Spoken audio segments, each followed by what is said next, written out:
The sky broke open the moment Evelyn Gray stepped out of the small white chapel. The sound of thunder rolled through the valley like a cruel joke, echoing the storm inside her chest. Her wedding dress, stitched by her own trembling hands, clung heavy and cold against her skin as rain poured down in sheets. White lace turned gray, and the flowers she had picked that morning drooped in defeat. He wasn't coming.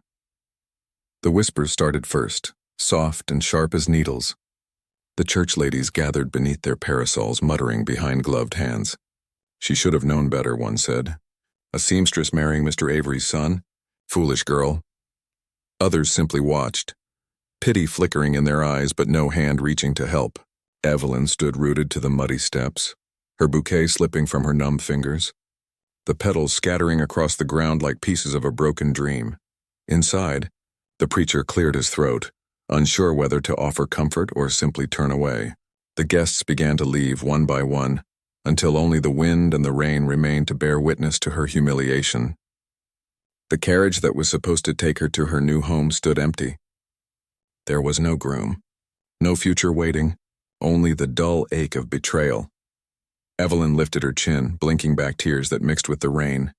Her father had died 2 winters ago, leaving her alone in a world that judged women for every misstep. She had thought this marriage, this union to a man of standing, would bring stability, respect, maybe even love. Instead, she was left standing in her own wedding gown, abandoned like a stray dog on the church steps. She didn't wait for explanations, didn't beg for answers. With quiet dignity, she turned away from the chapel and began to walk. Mud soaked her hem.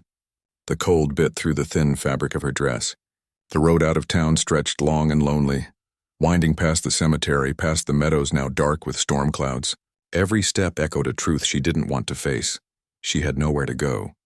The rain grew heavier, the sky dimming to dusk, though it was barely noon.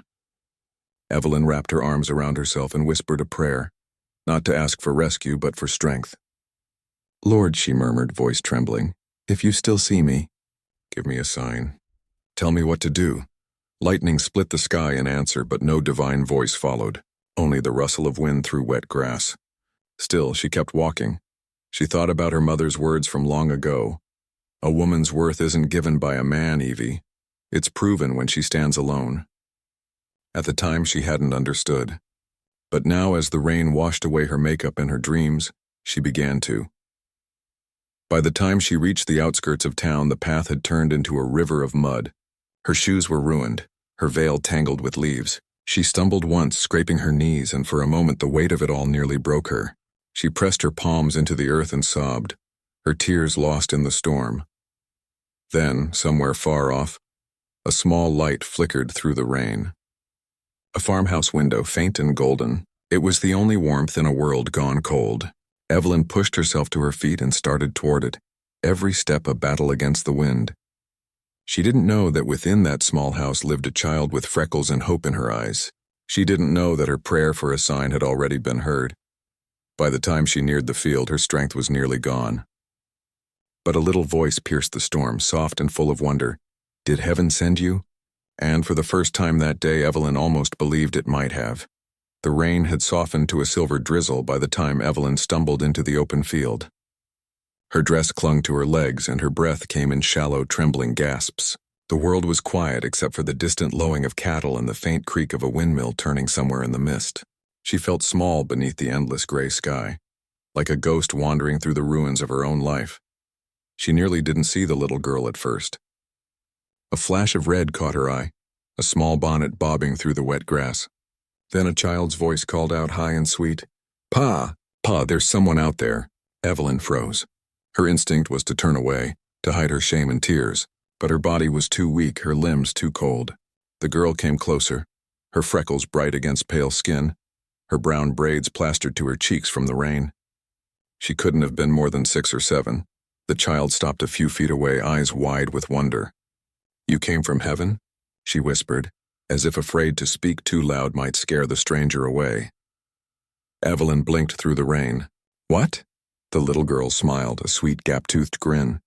"Mama says when angels cry, the rain falls. So maybe you fell from heaven with it." The words caught Evelyn off guard. A laugh tried to rise in her throat but came out as a sob instead. She sank to her knees in the mud. her veil sliding from her head. The girl gasped and rushed forward, pulling the shawl from her own shoulders and wrapping it around Evelyn's. "You're cold," she said solemnly, "and you look sad. Angels shouldn't cry." Evelyn touched the girl's cheek gently, feeling warmth for the first time in hours. "I'm not an angel, sweetheart. Just a very lost woman." The girl tilted her head. "Then you should come home. Pa can fix anything. He fixed our barn when it fell down last winter, and he makes the best cornbread in the world." She spoke with such certainty that Evelyn's weary heart softened.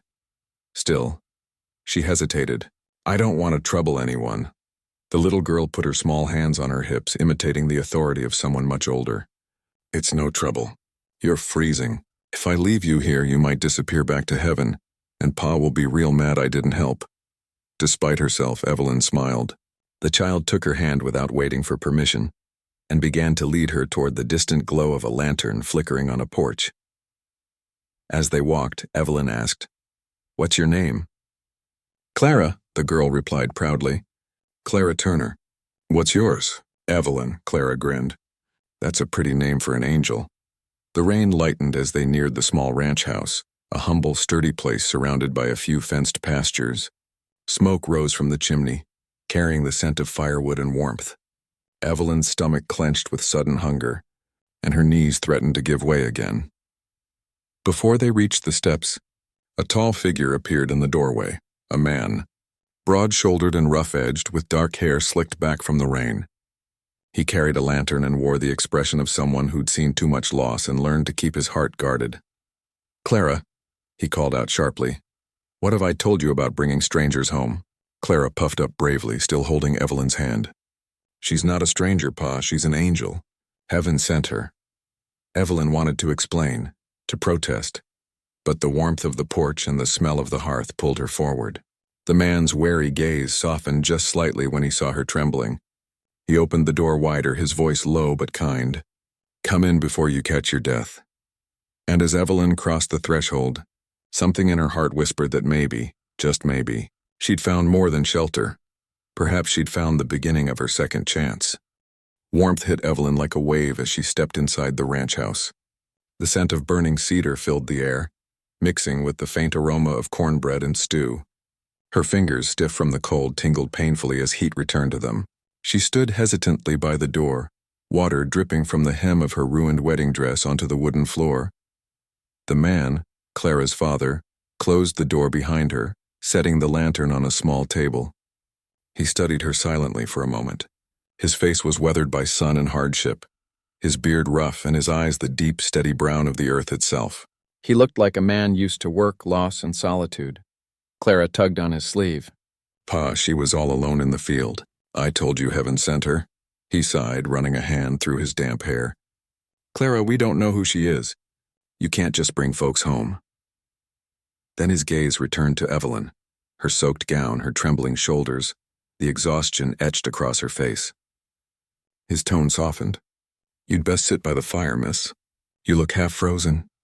"Thank you," Evelyn murmured, her voice hoarse from crying. She moved toward the hearth, her shoes squelching with every step. A patchwork quilt lay draped over a rocking chair. Clara darted forward, grabbed it, and wrapped it around her shoulders. The kindness made Evelyn's throat tighten. "You're very sweet," she whispered. Clara smiled proudly. "Mama always said we help people when we can."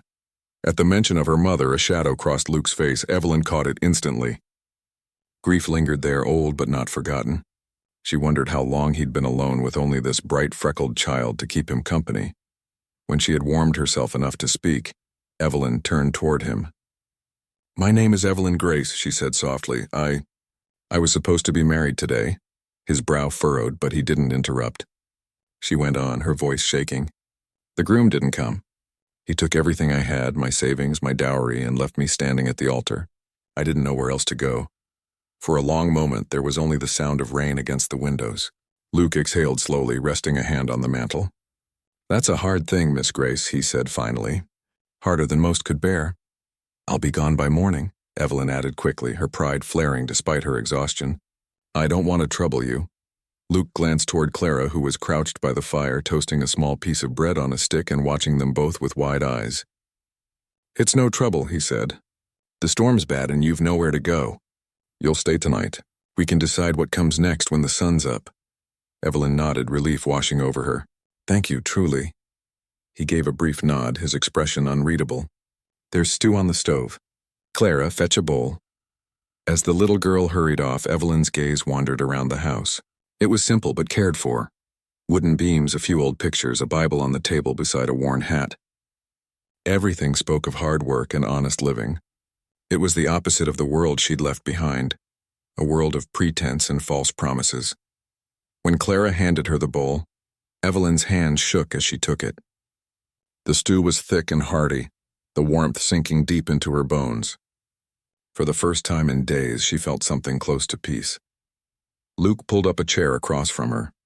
"I'm Luke Turner," he said at last, voice low. "This is my place.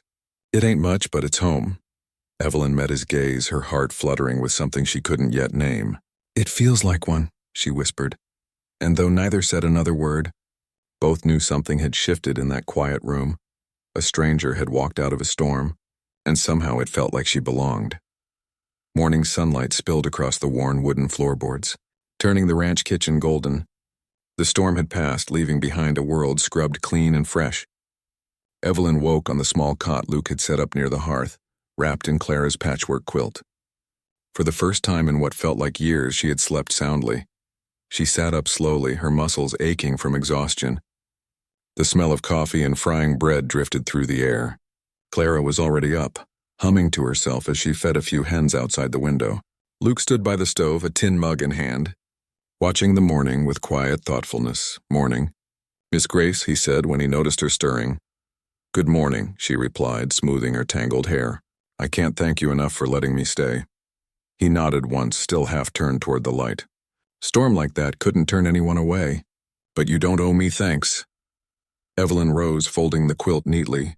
"Still," she said softly, "your kindness means more than you know." Clara burst through the door, her cheeks flushed from the cold. "Pa, the puddles are full of frogs. Can Miss Angel see them?" Evelyn laughed gently. "Miss Angel?" Luke shook his head, a faint smile tugging at his mouth. "She's been calling you that since last night." "Don't try to change her mind." Clara nodded eagerly. "I knew heaven sent you. The rain stopped when you came." Evelyn knelt to Clara's height, brushing a damp curl from her forehead. "I think heaven sent you, sweet girl. You found me when no one else would." Clara's eyes sparkled. "Then we're both heaven's gifts." Luke cleared his throat, half amused, half uncomfortable. "Breakfast's ready," he said gruffly. Over the meal, Evelyn offered to help around the ranch to repay their generosity. "I can sew, mend, or cook." "I'm good with my hands," she said. "Please, let me earn my keep." Luke hesitated, studying her earnest expression. "You can help with the mending if you like. There's always something torn or frayed around here." And so the days began to take on a rhythm. Evelyn mended worn shirts and stitched saddle straps while Clara followed her like a shadow. She sang softly as she worked, filling the small house with warmth that had long been missing. Luke pretended not to notice the change, but every evening, when he came in from the fields, he found himself lingering at the doorway just to listen. Evelyn's presence was like the faint scent of spring carried on the wind, gentle, unexpected, and full of life. Clara laughed more. Even Luke, who had long learned to keep his heart guarded, began to smile again. But word travels fast in small towns. Within a week, gossip reached their door. The widow from the next ranch mentioned it first. "That runaway bride is living with Luke Turner."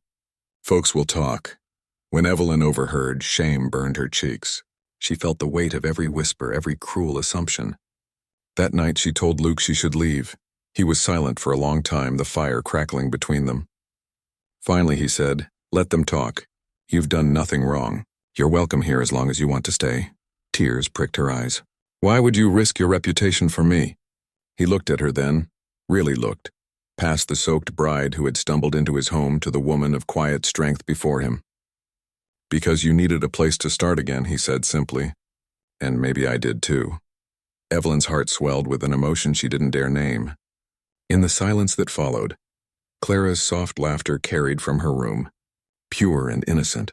For the first time since her wedding day, Evelyn smiled, not because she had to, but because hope had begun to bloom again inside her.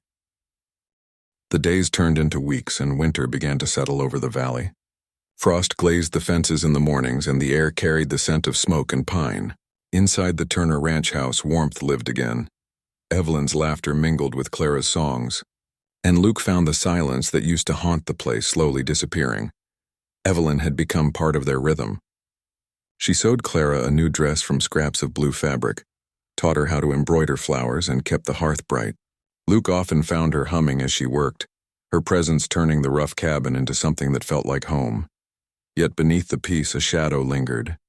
Evelyn still dreamed of that chapel, of her groom's cruel smile as he walked away with her dowry.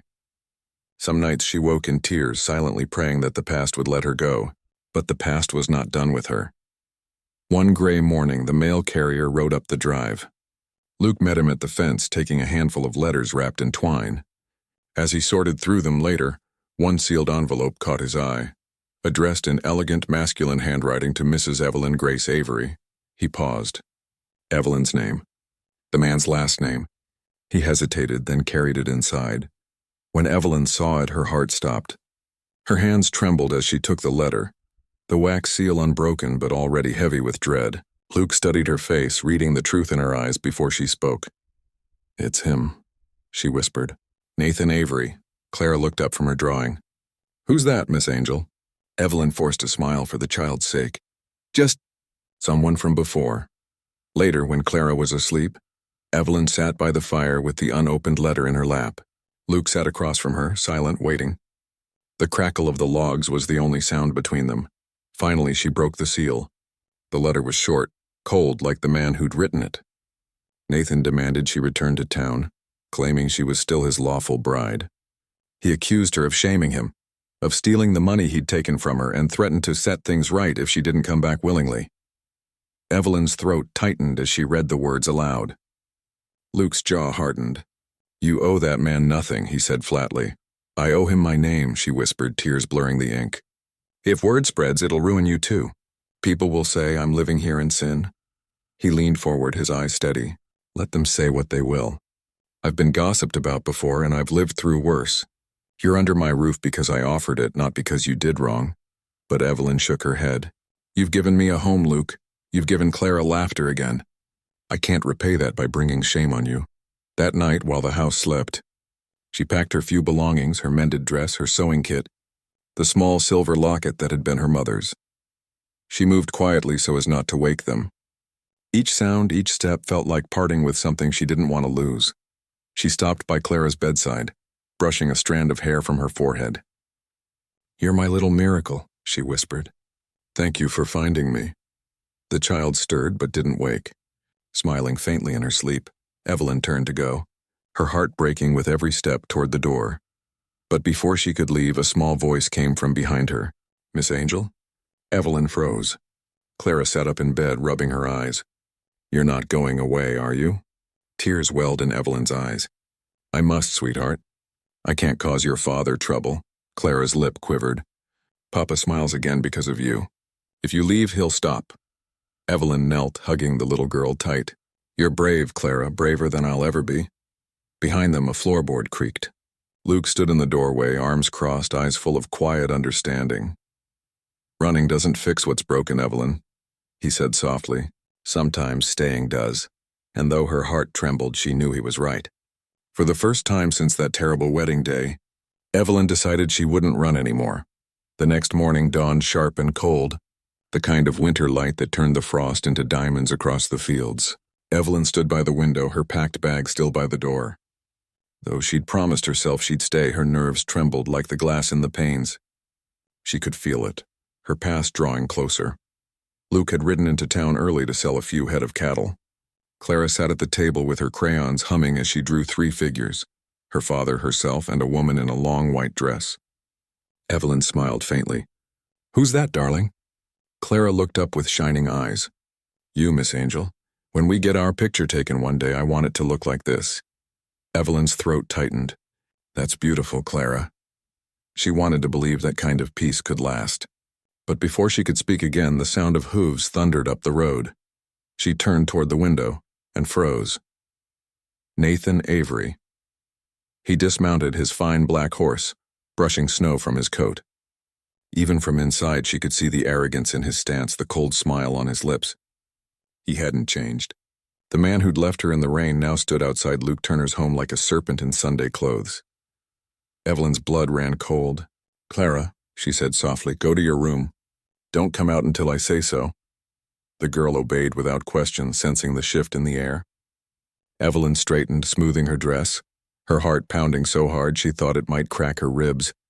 Then she opened the door. "Evelyn," Nathan drawled, his tone dripping with mock concern. "You've given me quite the chase. Imagine my surprise to find my runaway bride playing house with a rancher." "I'm not your bride," she said quietly, though her hands trembled. "You forfeited that right the moment you left me standing in the rain." He stepped closer, eyes narrowing. "I left because you're not the woman I thought you were. You embarrassed me before half the county. You think hiding out here with this dirt farmer will change that? Leave," she said firmly, her voice gaining strength. "There's nothing for you here." His smile turned cruel. "Oh, but there is. My reputation, my money. You'll come back with me? Or I'll see to it every soul in town knows what kind of woman you really are." Before she could respond, a shadow fell across the porch. Luke had returned. His voice, low and steady as thunder, broke the tension. "You'll leave now, Avery." Nathan turned, smirking. "And you must be the rancher who thinks he can play hero. Tell me, Turner, how long have you been keeping another man's wife under your roof?" Luke didn't rise to the bait. "I don't take kindly to liars or cowards. You fit both descriptions." Avery's face flushed red. "You don't know who you're talking to." "I know enough," Luke cut in. "You left her with nothing but a broken heart and the clothes on her back. You'll not come here and try to take her again." Nathan reached inside his coat, not for a weapon, but for the letter he'd sent. He waved it like a flag. "She's my lawful bride." But Evelyn stepped forward then, her voice sharp and clear. "No, Nathan. You made vows and then you broke them before the ink was dry. You stole my dowry, my dignity, and left me for shame. Whatever hold you think you have, it's gone."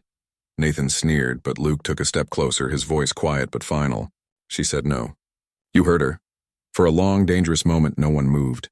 Then Nathan spat on the porch and turned toward his horse. "You'll regret this," he hissed. "Both of you." They watched as he rode off, the sound of his hooves fading into the cold air. Evelyn's knees gave way, but Luke caught her before she fell.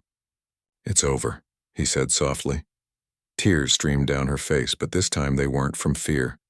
They were from release. "No," she whispered, resting her head against his chest. "It's just beginning." And outside, the last of the frost melted in the morning sun, as if the land itself had finally taken a deep breath. Winter passed slowly, giving way to the gentle thaw of spring. Snow melted from the peaks, and the fields around the Turner Ranch came alive again with the soft hum of bees and the song of meadowlarks. What had once been a place of silence now echoed with laughter, hammering, and the steady rhythm of life being rebuilt. Evelyn worked beside Luke most days, her skirts tucked neatly, her hands calloused from mending fences and planting new shoots. There was no trace of the delicate bride who'd once stood trembling in the rain, only a woman of quiet strength and purpose. Luke watched her sometimes when she didn't notice, admiration flickering in his eyes. He had always been a man of few words, but there was something about Evelyn that drew out his gentleness. She never complained, never asked for more than she needed. She fit into his life the way spring fit into the earth, softly, naturally, and yet bringing everything back to life. Clara, of course, was at the heart of it all. She followed Evelyn everywhere, her laughter bright as sunlight. Together they baked bread, planted flowers along the porch, and read aloud from the old Bible by lamplight in the evenings. The house that had once felt heavy with loneliness now glowed with warmth and peace. But healing wasn't a sudden miracle. It was slow and fragile. There were still nights when Evelyn would wake from dreams of her past, trembling, remembering the rain and the cruel smile of the man who'd betrayed her. On those nights, Luke would find her sitting by the fire, staring into the embers. He never pried. He would simply sit beside her, silent, his presence enough to steady her heart. One night, unable to bear the weight of unspoken gratitude, she whispered, "Why did you help me, Luke? You didn't owe me a thing." He looked at her for a long moment before answering, "Because I know what it's like to lose everything and still have to wake up the next morning." His words settled deep within her. She knew he spoke of his wife, the one Clara barely remembered. The pain in his eyes wasn't new. It was something that had shaped him, softened him in ways he didn't even see. "Your wife," Evelyn said softly. "You must have loved her very much." Luke nodded, his gaze distant. "I did, but she's gone. And for a long time, I thought the best part of me went with her." Then he looked back at Evelyn, his voice quiet, almost a whisper. "You've proven me wrong." Evelyn's breath caught. "Luke?" He reached out, brushing a loose strand of hair from her face. "You don't have to say anything. I just want you to know you belong here. Not because I offered you shelter. Because this place, this life, it's better with you in it." Tears welled in her eyes, but they weren't from sorrow this time. She smiled, a small, trembling smile that felt like sunrise after years of darkness. That spring was full of small miracles. The crops took root stronger than before. A new foal was born, and Clara named it Angel. Luke built a new fence along the southern pasture, and Evelyn embroidered his initials into a handkerchief as a quiet token of her gratitude. Each day, the distance between them grew smaller, measured not in steps, but in the way their hearts began to move in the same rhythm. One evening, as the sun dipped low and painted the valley gold, Luke found her on the porch with Clara asleep in her lap. "You know," he said softly, "I used to pray for a sign that I wasn't meant to live the rest of my life alone." Evelyn looked up at him, her smile tender. "And?" He reached down, taking her hand gently. "Then you came walking out of the rain." Evelyn's heart swelled. She squeezed his hand. "Maybe heaven sent us both, Luke. You just needed someone to remind you what love feels like." And for the first time, he didn't look away. He simply nodded, his thumb brushing over her knuckles, silent but full of promise. The days stretched longer as summer approached, the air filled with the scent of wildflowers and the steady hum of life returning in full. The Turner Ranch was thriving again, lush fields, healthy cattle, and laughter echoing through the wide, open land. But the greatest change couldn't be seen in the fields or the barns. It was in the hearts of three souls who had once been broken: Evelyn, Luke, and little Clara. One golden morning, Evelyn stood by the creek hanging linens to dry. The water shimmered under the sun, and the air carried the soft murmur of doves. She felt peace, a kind she'd never known before. It wasn't the peace of stillness, but of belonging. Every sunrise now had meaning. Every night brought comfort. Clara came running from the house, her freckles glowing, a wreath of wild daisies in her hands. "Miss Evelyn," she called, breathless with joy. "Papa says we're going to town tonight. He's got something special planned." Evelyn laughed softly. "Something special, Did he say what it was?" Clara shook her head, her curls bouncing. "No, but he's wearing his best shirt. The one he never wears unless it's Sunday or something important." That evening, Luke appeared at the porch in a crisp white shirt and dark vest. He'd even trimmed his beard. Evelyn's heart fluttered as she saw him, handsome, steady, eyes soft as dusk. "You clean up mighty fine, Mr. Turner," she teased gently. "And you," he said, his gaze lingering, "look like you stepped out of heaven itself." Her cheeks flushed, and for a moment neither spoke. Then Luke extended his hand. "Come with me?" They rode into town as the sun dipped low, Clara bouncing in the wagon seat, clutching her flower wreath. The sky was a painting of amber and rose. When they arrived, Luke guided them not to the general store or the church, but to a small field just beyond the ridge, where wildflowers swayed in the evening breeze. Evelyn looked around, puzzled. "Luke, what is this place?" He smiled faintly. A promise kept. He helped her down from the wagon, his hand lingering in hers. Clara ran ahead, laughing, tossing flowers into the air. Then, as if she'd remembered something, she turned and placed the daisy wreath in Evelyn's hands. "For you," she said sweetly. "You're our angel." Tears stung Evelyn's eyes. "Oh, Clara." Luke stepped closer. "She's right, you know." His voice was quiet, steady. "You came out of the rain and brought life back to this place." "To me? To her. I don't rightly know what heaven's plans were that day, but I reckon they involved us." Evelyn trembled, her heart swelling with emotion. "Luke, Before she could finish, he took both her hands, his eyes full of that same deep honesty she'd come to trust. "Evelyn, I ain't asking because I pity you. I'm asking because I love you. Will you stay as my wife, as Clara's mother, as the heart of this home?" The world seemed to still. The wind caught her hair, and in the quiet rustle of the fields she heard the echo of every prayer she'd whispered when she thought no one was listening. She nodded, tears slipping down her cheeks. Yes, Luke, yes, I will. Clara clapped her hands, squealing with joy. I knew it. I told Papa Heaven sent you? Luke laughed softly, pulling Evelyn into his arms. She might just be right. They stood there in the golden twilight, three souls bound not by blood but by grace. The woman once left in the rain had found her home in the warmth of love. The ranch that had once felt empty now pulsed with life, laughter, and the quiet miracle of family. And as night fell, with stars blooming above and fireflies dancing through the fields, Evelyn whispered against Luke's chest, Maybe heaven didn't just send me. Maybe it sent us all to find each other. Luke pressed a kiss to her forehead, his voice deep and sure. Then heaven surely knew what it was doing, and under that endless western sky their hearts finally rested, whole, healed, and forever home.